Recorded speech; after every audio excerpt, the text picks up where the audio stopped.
Ramai orang tanya macam mana sebenarnya buat untung dengan emas ni. Jadi jawapan yang paling simple adalah beli harga rendah, jual harga tinggi.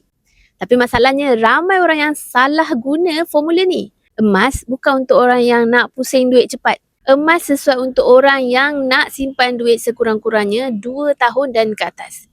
Kalau duit tu memang tak guna dalam tempoh masa yang terdekat, jadi tukarlah kepada emas.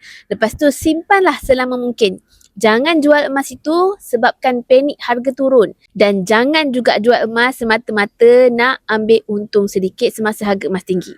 Emas sepatutnya dijual hanya bila ada peluang untuk tukar kepada aset yang lebih baik dan memberikan cash flow. Contohnya, beli hartanah di bawah harga pasaran.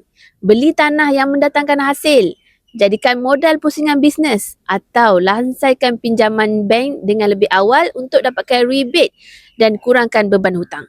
Di sinilah emas memberi keuntungan yang sebenar. Bukan untung secara harian, tapi untung sebab dah ubah kedudukan keuangan. Emas ni bukan alat untuk cepat kaya, tapi emas adalah alat simpan nilai dan pindahkan nilai kepada aset yang lebih produktif. Kalau kita simpan emas dengan sabar dan jual pada masa yang betul, emas boleh jadi batu loncatan untuk kita capai kekayaan sebenar. Itulah strategi kaya dengan emas. Bukan kerja harga hari ni, tapi fokus kepada aset yang lebih baik yang boleh kita bina dengan bantuan emas.